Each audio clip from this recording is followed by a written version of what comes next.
Hey everyone, welcome into the Monday, July 25th episode of the Locked On Leafs podcast.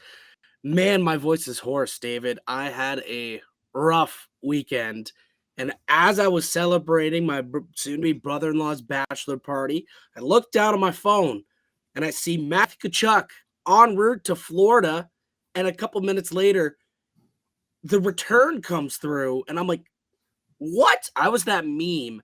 I was that guy of being at the club and just trying to show everyone my phone and talk about sports. That was me this weekend. I was so floored by it. So we got to get into this. The Tkachuk trade reaction podcast. What does it mean for the divisional foes of the Florida Panthers? And also, Jay Fresh put out a fan survey poll of the top defensemen in the league. We'll see where the Maple Leafs D-men ranked amongst the league according to fans in the sport. So that'll be a lot of fun. All that and more on today's edition of Locked On Leafs. You're Locked On Maple Leafs, your daily podcast on the Toronto Maple Leafs. Part of the Locked On Podcast Network, your team every day.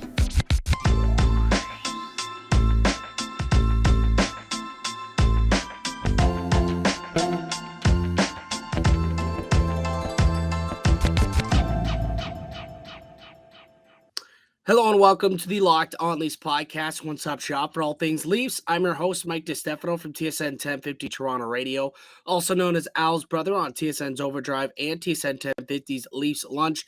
Joining me, it's my co-host, Dave Morassutti from Sportsnet, also a writer for the NHLPA.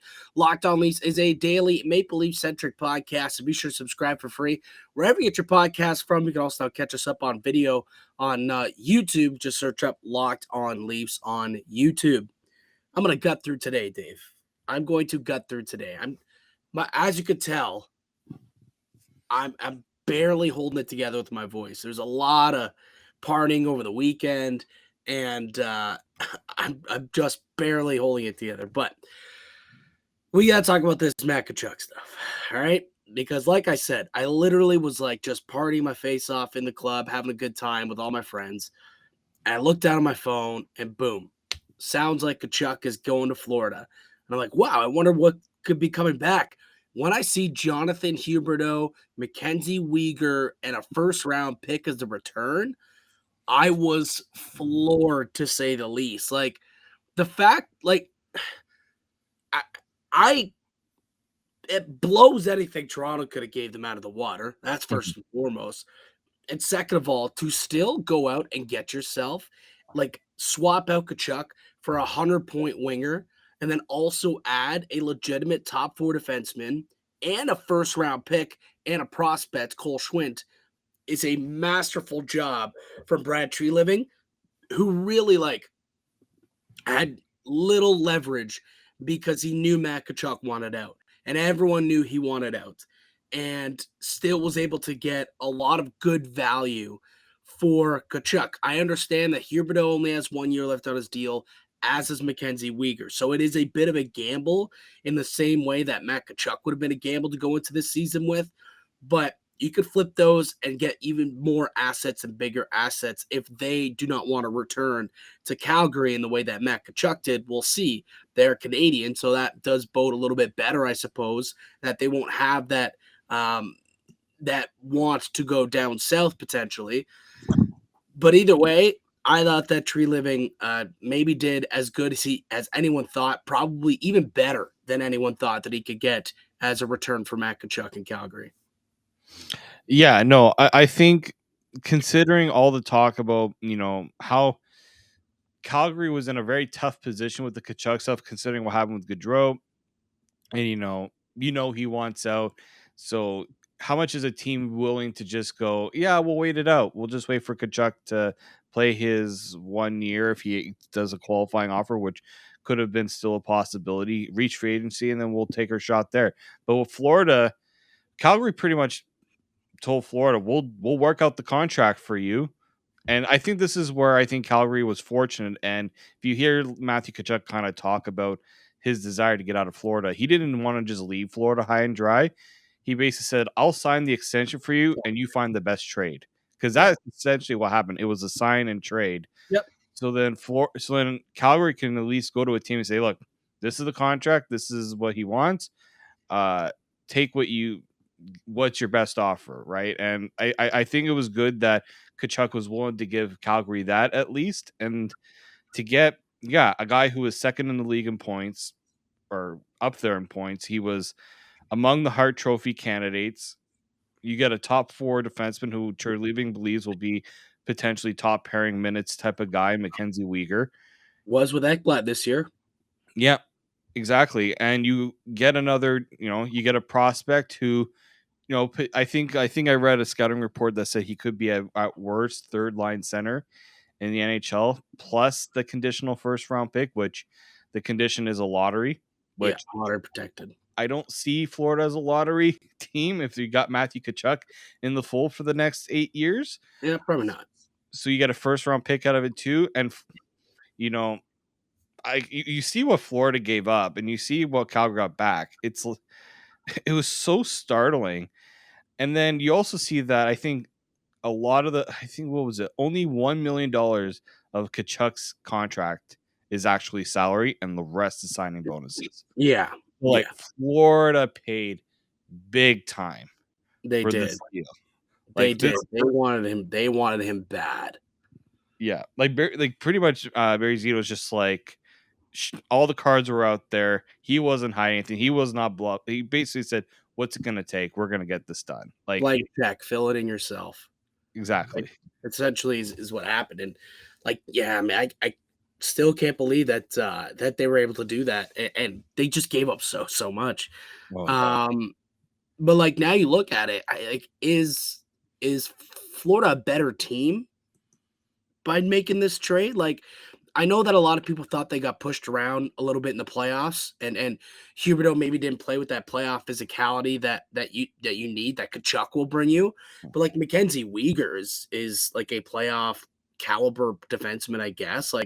Hits, block shots, eats minutes, and then you're also giving up futures and Schwint and a first round pick. Also, Florida now has 0 first round picks in 4 years. It's 4 years in a row where they'll make no first round picks. It's kind of wild. But I know you're bringing in a Matt Tkachuk, but does that make you better by losing Huberdeau and Weegar off your squad? That's where I look at this and I'm like, now I know long term maybe they weren't going to bring back Huberdeau and Weegar, and I'd heard that Weegar they're looking to trade him anyways. He's been on the block recently, but getting rid of those 2 pieces and only adding one, you could argue Tkachuk and Huberdeau, maybe they swap in, but then you're losing out on your top pair defensemen, and that's what Weegar brought for you this season. It's kind of wild. I applaud them for being able to go out, swing big, and get Tkachuk, but I'm not sold that this actually makes Florida that much better. I don't think it makes them much worse, but did it put them above and beyond? Did it put them into Stanley Cup contender status? Because look what's going out the door. And yes, I get it. Tkachuk's coming in, and he's a terrific player who brings an edge and an element that every team wants and needs, especially come playoff time.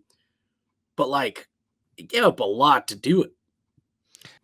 See what this does here. Yeah, you get to bring in Tkachuk to work with Barkov. That's a good trade-off for Florida there. But what it does to the defense, their top 2 defensemen right now are Ekblad, and I guess you say Brandon Montour. To me, that's not Stanley Cup defense. I know you got Sergei Bobrovsky in goal. He's had his ups and downs. He's still a pretty good goaltender. But not only are they $3.4 million over the cap, so they can't just go and bring in another defenseman without trading something out. So what they have to trade out now up front in terms of their forwards to not only get cap compliant, but also to try to fix that blue line. This is not the Florida, this Florida Panthers team, even though Matthew Tkachuk is a good player, I'm not worried about going up against them, this season. If you look at the way that their blue line has just been totally gutted, especially by losing MacKenzie Weegar. Yeah, it's Gustav Forsling's he's a nice player, but he's a 4 at best, and that's what I'm looking at this defensive group. I mean, they brought in Mark Stahl, so he's now going to play significant games for you. Do they have any defensive prospects? They signed Nathan Staios as an undrafted free agent. They brought in, yeah, not really. There's also no prospects Yeah. coming in through the pipeline either. So yeah, that blue line's gonna struggle. I think that blue line's gonna struggle a little bit. And Toronto can feast, but I mean they still have a lot of really good pieces up front, right? And if we're talking about a guy who they probably are looking to move to try and make the salary work, gotta think Patrick Hornqvist, right? 35 years old. He's making 5.3 million bucks. He does have a modified no trade, which probably is like a 10-teamer or something like that. Let me see. 8 team. So, I mean, that means that there's still like 24 teams out there that he can get traded to without having to submit any type of list, right? So they could probably get from underneath that contract to get back into the green in the salary cap. But yeah, like I don't know why. It just seems like they lose out on that one defenseman, and it just makes that blue line look very questionable. I mean, it was questionable last year, to be honest with you. It was, and then they brought in Ben Sherratt, and it was like, okay, so you added Weegar and Sherratt, but now you take those guys both off of your list. It's like, oof, where's the physicality on that blue line? Like you got Radko Gudas, I guess, and like outside of that, not the best. So, Austin Matthews, Mitch Marner, they could go out there and they might be able to have a heyday with this team's defense. But again, playing with a guy like Matthew Tkachuk, that's also a little bit hard to do, as we all know. Yeah, like you obviously are gonna for Florida. They feel like the addition of Matthew Tkachuk is going to make them that tougher team to play against. But they just invested so much money into different guys up front, and like even trading Huberdeau does impact the way that the rest of the lineup kind of works out because he was more the playmaker style. So you could put him even on the second line, and he can at least elevate the guys on that second line to give the Panthers that depth of scoring. But yeah, I just think that like is Mark Stahl gonna be the answer to help your blue line? No. Like no. Gustav Forsling was a waiver claim. Like even his Yeah, but he's turned into a good defenseman. I'll say it. Gustav Forsling, he's a top 4 defenseman. So like there are pieces there. It's just it's not. So I'm looking at Daily Faceoff right now to see how they have their lineup kind of set up. I think I can do a screen share. No. Yeah, you can. Okay, I'll screen share this, and we'll take a look at these line combinations. So, is it working? Yep. Okay, beauty. Look at this defensive unit. Like they have Gustav Forsling on the top line now, top pair with Eric Blad. They've got Lucas Carlson and Radko Gudas as your top 4. Like at this point, Gudas should not be a top 4 defenseman. And then Mark Stahl and Brandon Montour as your third pair. And then up front, Tkachuk with Barkov for Hagee. Verhaeghe could definitely go in there and be, maybe Verhaeghe takes over that role as a playmaker who can kind of flip between the first and second line there. I think Anton Lundell's a good player too. He should be able to go up. But like you got Patrick Hornqvist as your fourth line right wing, you're making over 5 sheets. Yeah, I would imagine that a trade will be coming, and he probably won't be making the playoffs anytime, or won't be on this roster much longer. No, I can't see Florida going. Well, they obviously can't go on with this roster because it's not cap compliant, unless Hornqvist ends up on Lou Island right now, where he's like going to go on LTIR, which I don't see that happening.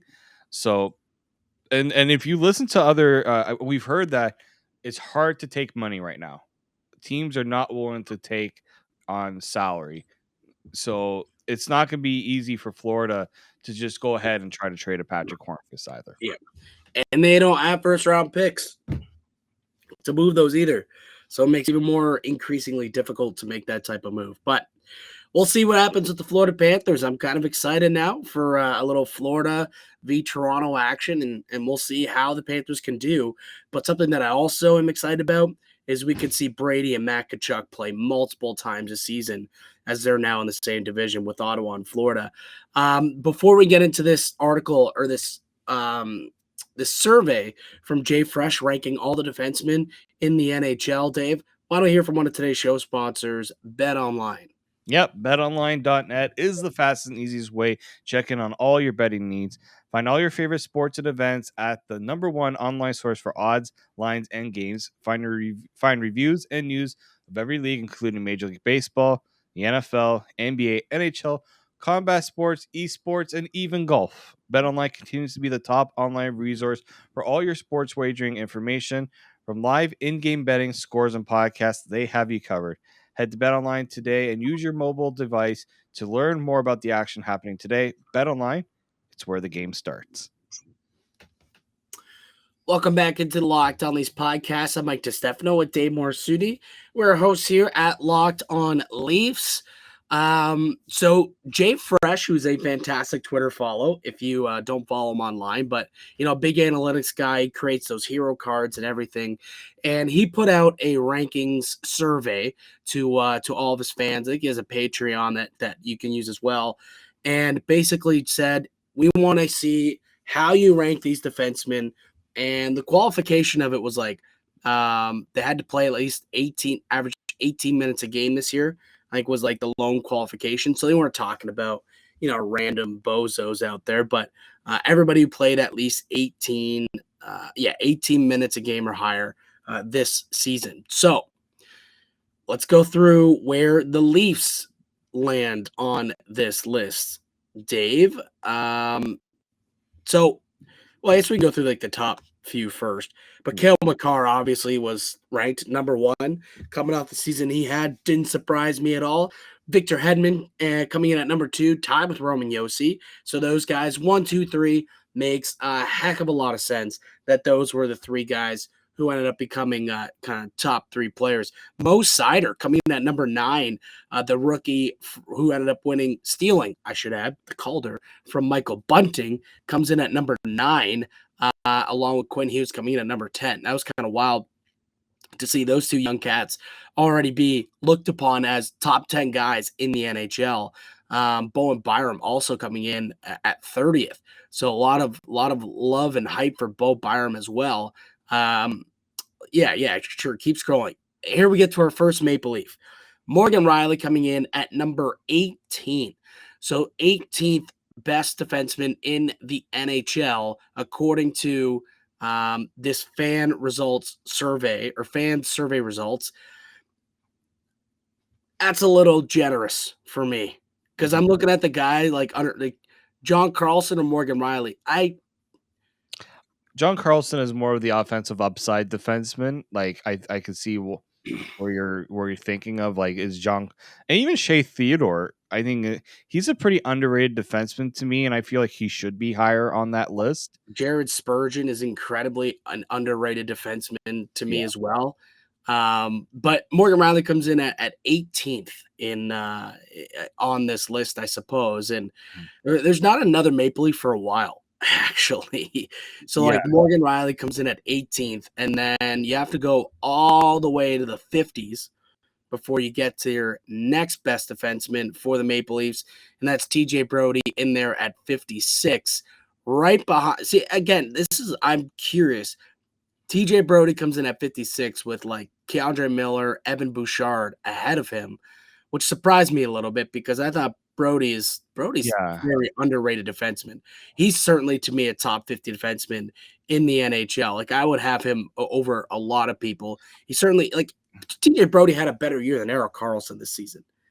Like, TJ Brodie at this point in his career, I think, is a better defenseman than Erik Karlsson. Also, availability being the best ability. Erik Karlsson came in at 33rd. A lot of that probably comes in as name value, and I get that. But TJ Brodie, people got to put some respect on that man's name, because whenever there is, I don't want to call it an issue, but whenever they need a defenseman to kind of step it up, you put him with Brodie, and all of a sudden, he's fixed. Yeah, he's the fixer. Right? Like Morgan Rielly, when does he play his best hockey? When he's with TJ Brodie. Jake Muzzin, when did he play his best hockey? with TJ Brodie. Justin Hall, when did he play his best hockey? I'm just trying. Yeah, usually when he was playing with TJ Brodie. Yeah, TJ Brodie was on the left side. Justin Hall was on the right side. Right. I remember that now. Who was the defenseman next to Mark Giordano when he won his Norris Trophy a couple years ago? That was Mr. TJ Brodie. You're going to tell me this man doesn't deserve to be higher than 56th on this list? Like, even like Noah Dobson, I know he's like a high ranked prospect. He had come in with a lot of. Is he better? He had a big year, though. He had like 46 points, I think. Did he really? Okay. Yeah. But if we're talking about like, I'm looking at some of these guys here, like Brett Pesce. Good. I put him ahead of Brett Pesce. Yeah. I put him ahead of Brett Pesce. I put him ahead of Eric Chernak too. Yeah, probably ahead of Chernak. Like, they're two totally different defensemen. So Yeah. a little tough to, I guess, like rank them or rate them. But I would definitely put him ahead of Pesce. I would say put him ahead of Provorov, who had a tough year this season. Yeah, there's a couple of teams that probably, or a couple of guys that he probably should have been ahead of. All right, keep moving down the list here. We got next up Jake Muzzin coming in at 63. Jake Muzzin at 63. I think that's actually probably appropriate. Yeah, that's fair. Considering the year he had and things like that, I think that's pretty good for him. You'll take that if you're a Leafs fan. Yeah, and again, when it comes to Jake Muzzin, you just got to hope that he can bounce back and stay healthy this year, and he can be a quality second pair defenseman, which is basically what you're at. If you're like a 60th best D-man in the NHL, you're basically second pair guy. Mark Giordano coming in at 69 for Mark Giordano. Nice. Again, pretty well, I think, where I expect this to be. Yeah, I mean, you look at the guy. It's always about who did he come in ahead of, and there's not many guys on the list below him that I would say are better than him. Like, OEL had a sneaky good year, especially defensively. I'm surprised he's so low.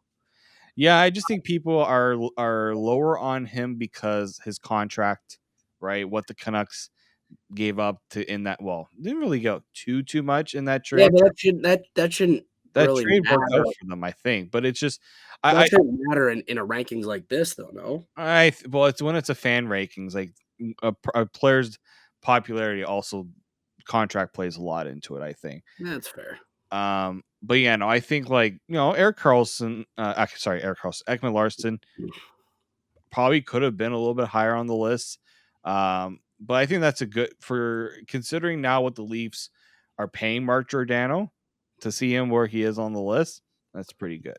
I mean, I would have OEL over both Jake Muzzin and Mark Giordano. Just by the way, I would personally. Yeah, like if take away the contract aside, OEL probably he's got a little more probably has a lot more upside than both of those defensemen. I just wanted to see. Let's maybe move on to the other side here because. I think we get pretty low. Hey, look, there's Gustav Forsling sitting there at 80. See, that's low. That's low to me. I think Forsling's probably up in and around where like Muzzin should be, like in that kind of area, like that. I'm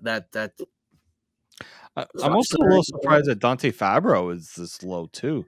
I think he should have been a little bit higher than some of these. Yeah, he didn't have the best season, I don't think, with Nashville either. Phil Pronik was touted to be a top defenseman. Oh, look at Tyson Barrie falling all the way down to 90.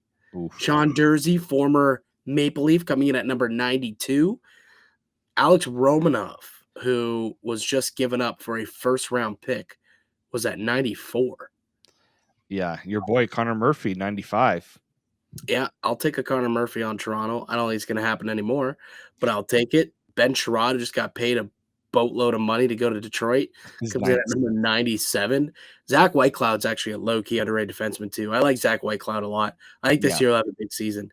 But we don't get to our next Maple Leaf until Justin Hall comes in ranked at number 119. Yes, he wasn't the worst defenseman in the NHL who played 18 or more minutes a game. So take that as a win. ladies But and literally gentlemen. guys below him, like, ooh, Yeah, the guys below him, though, like Jordan Spence, who's a rookie, I think, this year, Justin Braun. Matthias Samuelson's going to be a nice player, by the way. He came in halfway through the year as a rookie with Buffalo. I think his name's just not known, but he should be higher on this list. I think he will become next season. Nick Holden, who actually had like a 2-week stretch where he was so good. I picked him up in fantasy, and he was getting me like a lot of points. So interestingly, that he's on this list as well. Nikita Zaitsev coming in at 126. Look at that. Three of the final 6 players if you all for the Ottawa Senators. you can even include Eric Brandstrom in that as well. That True. you got 4 Ottawa defensemen in like the bottom 11. Like that's it's not very, because that's the thing about Ottawa. Like a lot of people say, they made some decent moves, but their blue line remains the trash. biggest. Yeah, straight up trash. Rasmus Ristolainen is definitely the biggest name that is so low on this list at 127. Like, is he the second worst defenseman among all D-men who played 18 minutes a night plus last year? Is he really the second worst guy? Is Rasmus Ristolainen worse than Nikita Zaitsev? Personally, I don't think so, but I also know that a lot of fans do not like Rasmus Ristolainen. Well, he's just like, he is the analytics devil. Like, you've got analytical darlings out there. He is the opposite of that. Like, analytically driven people want to gouge their eyes out with a fork when they watch Rasmus Sandin play hockey. Yet the Philadelphia Flyers traded a first-round pick for him last year and then gave him a brand new long-term extension, making like $5 or so million, I think, between $4 and $5 million, I think. And yet they couldn't afford to sign Johnny Gaudreau. I wonder why. Yeah, exactly. So interesting list. You can go check the full thing out over at JFresh if you'd like. His Twitter account at JFreshHockey. I just thought that it was interesting, and there were some Leafs that were out there on the list. I think I believe Brodie was a little bit too low. He should have been moved up a little bit higher. The rest probably relatively where I would have them, give or take like a few spots, I guess. But I would say that overall, the Leafs were properly slotted. There's some other guys who were not, in my opinion, but from a Leafs perspective, I thought that the fan base pretty well properly slotted them, which makes sense because the Leafs are such an educated fan base, and they don't hold back either when guys suck and stink. They're like, yeah, Justin Hall, yeah, he's the 119th defenseman. He stinks, so they will rate him that low. They won't overrate struggling players. They may overrate their stars in a way, but not their middlings / bottom pair guys. Especially when Leafs fans have been trying to trade Justin Hall for the last God knows how long. Yes, yeah, it's been a while. All right, that will do it for us here today in the podcast. I'd like to thank you all for listening and supporting the show. You can subscribe to the Locked On Leafs podcast on all podcast platforms and receive daily Leafs content. Follow myself on Twitter at Mickey_Canuck. Follow Dave at D_Morassutti. Also follow along with the show at Locked On Leafs. Leave a like and a comment down below. Your thoughts on whether or not this trade bringing in Matthew Tkachuk made the Florida Panthers stronger or weaker, and how that matchup can go between the Leafs and the Florida Panthers going into next year. Let us know your thoughts on that down below.